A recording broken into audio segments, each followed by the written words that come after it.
Okay, Rabotai, I just want to share with you something very small today. Before we start the halachot, we have with me on the phone Reuven Igal. I should have done this in the first time we started speaking about, when we started learning the halachot. I just want people to understand, the background where Reuven comes from and how he got introduced to the house of Torah and what happened. He's going to tell you right now. People should see that learning Torah is possible. It's not hard. It's doable. I didn't tell you how the whole story went in the wedding. We were sitting in the wedding and he's like, Rabbi, I want to learn Torah. I said, okay, so learn Torah. I want to learn Torah with you. How do you want to learn Torah with me? I don't have the time. So he said, Rabbi, I want to learn Torah. So I said, okay, so make time. I didn't think he was going to call me. It was fun that you did call me at 5 p.m. Like, Rabbi, I want to learn Torah. And one of the things, when it comes to learn Torah, you can't say no. And it's besides all the shurim that I have to do throughout the day. So, Reuven, I want you just to give us a little bit of background of yourself. Let the people know, first of all, where you come from. And then, second of all, the beauty that you actually see in the Torah that you did not see up until now. And before he does begin speaking, B'le'ayin Har, Baruch Hashem, he has a wheeling company. Him and his brother Nisan, they run a wheeling company where it lends out a lot of money to people. And just on the wedding, he told me that he started a gemach, meaning where he gets money from people and he gives it interest-free loans. So Baruch Hashem, you're doing things. Can you please tell us a little bit about yourself? I know a lot of people probably do know you, but those that don't, I want people to see that learning Torah, being close to Hashem is actually a beautiful thing and it's not a burden. Of course. So Rabbi, thank you so much. I know you have a very busy schedule and yet you were able to squeeze me into the learning process that you do day in, day out. I'm used to introducing myself on a professional level, but I guess on a personal level, I'm Reuven Igal. I'm originally from Turkmenistan. For those of you who know, Beit Mali or Yelatan, a very small village. For those of you from Uzbekistan who came from a village, your village was our city, essentially. That's kind of where I come from. I wasn't religious. I think the only exposure I had to religion was, I would say, when I was an early teenager. I went to Bina Chaim only because I felt like I was about to get left back in public education. So I had to skip a grade. So I thought I was kind of working the system. I went to Bina Chaim. I think now it's named something else on Grand Central, to skip a grade, which I did, thankfully. And as soon as I was able to accomplish that, I ended up going right back to the public education system, essentially Forest Hills High School. The beautiful part about going to Bina Chaim, at that time it was run by Rabbi Yeshua, which is an amazing, amazing man, was that I was able to learn how to put on and wear my tefillin. During even my bar mitzvah, I kind of worked the system. I just memorized exactly what I had to say. And then ultimately, I didn't even learn Hebrew, unfortunately. And till this day, I'm paying for it because I still need to learn how to read Hebrew. But nevertheless, was in the public education system all my life. And ultimately I want to say 4 years ago almost now. Yeah, 4 years ago, we lost my father. And I had to read. I'm so sorry, Reuven, how old were you? I was about 34 going on to 35. Okay. I'm 37 now, and I had to read the daunting Kaddish, right? Which till this day I have trouble pronouncing some of the words, but I had to do it. My brother and I went to a few synagogues. I couldn't find that connection, any of them, and all I kept thinking to myself was like, I can't believe I'm going to have to do this for the next year. Play this religious game. At least that's what I thought. And then eventually, a dear friend of ours, which I know he likes to stay, behind the scenes. I think, Rabbi, you know who it is, brought me to House of Torah, where I was able to connect to Judaism, to religion on a very different level, on a deeper level. And thankfully, with your guidance, Rabbi Hiyahu's guidance, Rabbi Davidov's guidance, I'm now also Shomer Shabbat, keep Shabbat to the best of my abilities. And thank God we're growing and blossoming. And here we are now, 3.5 years later, being each other's havruta, you can say. So it's a long journey, but we're finally here. what were your thoughts before you started learning, or before you came to House of Torah? What were your thoughts on religion? To be very honest with you, I need honesty. Yes.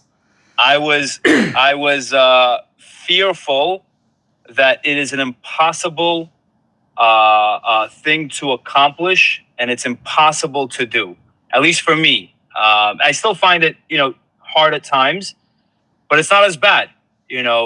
There's, especially when you find the right people around you. I think a lot of the guys like myself, when we try to turn to religion, I think we meet some rabbis or some religious people that just, they can't connect with you on that level. And I was forced to continue finding a place and the people to connect with.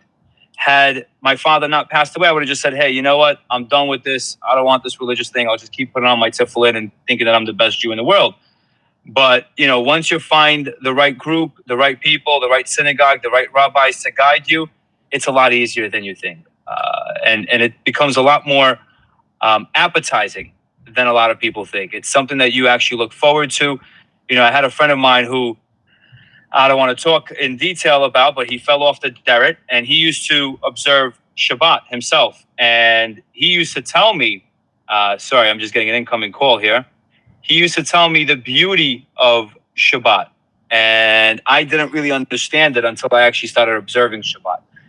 So there's a lot of beautiful things to being religious, especially being Shomer Shabbat.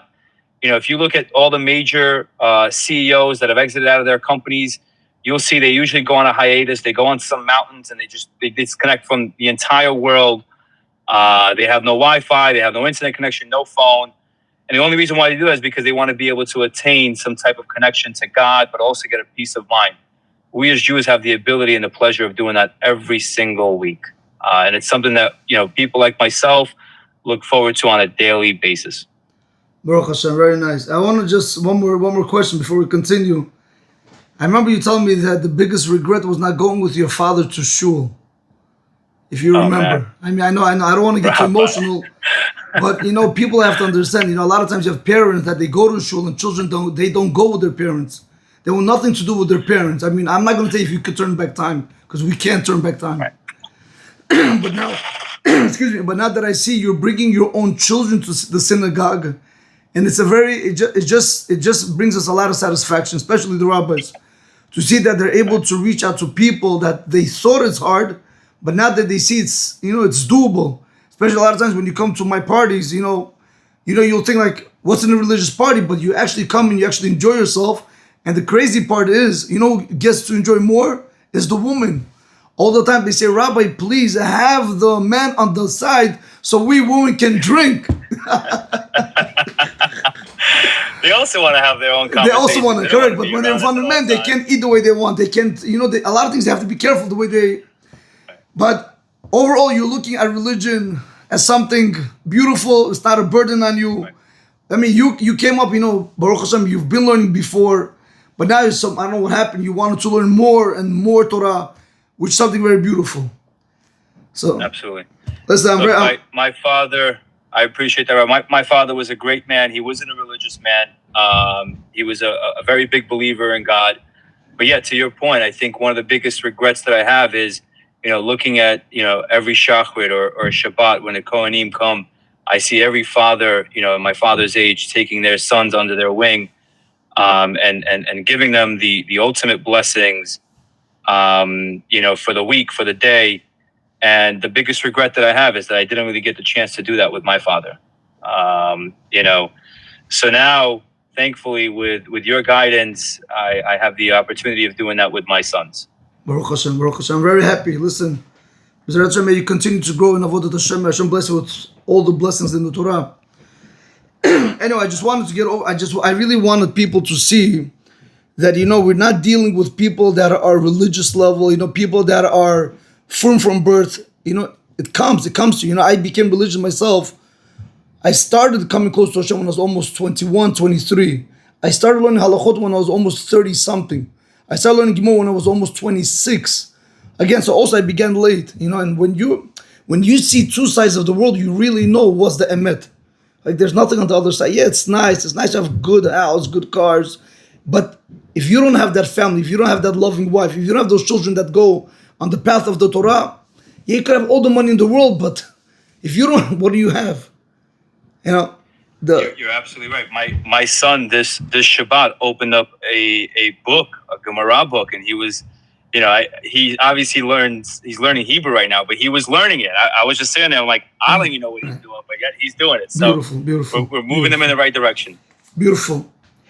Let's just, Jigarik, I know we've been speaking now, Baruch Hashem. Let's just do, let's just do a few halachot, and Be'ezrat Hashem will continue the following day. So I'm working the Sefer Halacha Berura. It says in Pirkei Avot, in Mishnah, in Perek Hey Mishnah Chaf, Yehuda ben Tema Omer, Yehuda ben Tema says, Have az kenamer v'kal kenasher v'ratz ketzavi v'gibor ka'ari la'asot ratzon avicha shebashamayim. You ever heard of this Pirkei Avot? Yehuda, we say this all the time. Yehuda, the son of Tema, says, one has to be strong like a tiger, swift like an eagle, quick like a deer, and strong, like powerful, like a lion, to do avodat Hashem, to be able to do what Hashem says. One of the biggest problems we have today, why is it hard for us to be able to serve Hashem the proper way, to be able to stay away from negative things, is because we don't really apply what the Torah teaches us. I didn't begin anything. This is, by the way, I'm just doing the short version, but if you look into the Torah, in order to be able to succeed in avodat Hashem, you have to have these 4 traits from the animals, from the tiger, from the leopard, from the eagle, from the deer, and from the lion. He says over here, what does it mean that you have to be brazen like a leopard? What does that mean? So he explains, because at times it happens, a person avoids doing a mitzvah, because you have people that are laughing at you. He's fanatic, he's too religious. She looks like a grandmother with her wig or with her, with her scarf. They start laughing at you. So you don't know what you do, but one of the character traits is a leopard. He's very bold, he's brave. He doesn't care for nobody. He has chutzpah, if I can say, like he's very brazenness. That's why the Yehuda ben Tem is telling us, if somebody comes to go ahead and try to bring you down, tries to hold you back from doing mitzvot, no, don't listen to them. El ya'iz panav yaseh mitzvot. Be brazen. You know when he's brazen, you ever have your child tell you, or better yet, the wife, no, I'm not going to do it. No, where'd you get the chutzpah, right? Chutzpah is like brazen. Where'd you get that boldness from? But this is here, the Shulchan Aruch. Today we have a lot of children that are under peer pressure. And sometimes you have parents where they don't listen to the children, very big problem. They want an iPhone, the girl wants to put on nails, she wants to do this, she wants to go out, she wants movies, whatever this. We as parents automatically we attack. No. We have to listen. There's peer pressure, there's real peer pressure. Like over here, that's what the Shulchan Aruch is telling us. You have peer pressure also from the Yetzer Hara, from your friends, and it's hard for us to say no. So there's something we have to listen. We have to educate our children. It's gonna be hard. Even Abba and Ima have that difficulty. But what you have to be bold. If when the friends tell you to do something, or even when we get presented with opportunity to sin, we have to be bold to be able to say no. But do not be ashamed just because they're laughing at you. Because you have to remember, one of the things you have to teach children, even ourselves, when you're doing what's right, there's nothing to be afraid of. If you know, you have people that they work in a crooked business. Every night they can't sleep. You hear? But you have people that work honestly. They'll go to sleep because they know what they're doing is right. When you know you're working for Hashem, what you're doing is right, the whole world could laugh at you. But you don't feel bad because you know that what I'm doing is right. So we're going to conclude over here. But he says it's very important. Nevertheless, do not quarrel with them. Do not argue with them. Why? Because the character trait of brazenness is a very improper midah. It's a very improper character trait. ואין ראוי לשמש בה כלל אפילו לעבודת השם יתברך, שיש לחוש שמא יתרגל במידה זו. He says you shouldn't even use this character trait of brazenness even in the service of God. Why? Because we're afraid you're going to become accustomed to it. So if somebody tells you you're a fanatic, you're this, whatever it is, Don't start an argument. Be professional. I don't want to say be a politician, but that's what you have to really be. Be a politician. Listen, you do what you got to do. I got to do what I got to do. We'll see. And the honest truth is, after 120, they'll see and you'll see where you made the right decision and where they made the wrong decision, and they're going to eat themselves. Why didn't they listen to you? Why didn't they also follow in the ways of Hashem? You got it. Before we conclude, you have anything you want to ask, add? No, I think it's easier said than done. It is. Obviously, I think it just takes time to develop into being that person. Correct. I just want to tell you something, Jigari. Actually, that's the nickname. It's out of love. Ruben, I was gonna tell you, this brazenness, midah, like you should go ahead and do the mitzvah. This is very much applicable between husband and wife, parents and children, employee and employer. Why? A lot of times you feel you have to say something, correct? So you think by saying something, you're being the tough guy. No. By holding yourself back, that's by being bold. By holding yourself back, that's by showing a person has strength. So yes, sometimes your wife can say something, your children can do something, somebody's going to upset you out there, somebody's going to cut you off. But what are we trying to learn? Holding oneself back from being influenced by the other people, that's a real avodat Hashem. You don't always have to overreact what people do. They can say whatever they want, they could do whatever, but that shouldn't move you. I want to conclude with this story. There was once a guy, I'm talking about many years ago. He was he was walking to the bus stop with a coffee from Starbucks. So they have black coffee, which I guess is kosher. So as he was walking and everybody's running to the bus, so somebody told him, listen, run, you're going to be late. You're going to miss the bus. He's like, listen, I'd rather miss the bus than to chas v'shalom not enjoy my coffee. I don't want nothing in the world to move me. I want to be able to enjoy my life. That's how we have to be in avodat Hashem. No matter what's the surrounding around us, this one says like this, we have to try to do what is right in the eyes of Hashem. Right. Very well said, Rabbi. Anyway, have a great day. Much appreciated. Thank you very much. Love you, Rabbi. I'll see you. I love you, man. I'll see you, big man.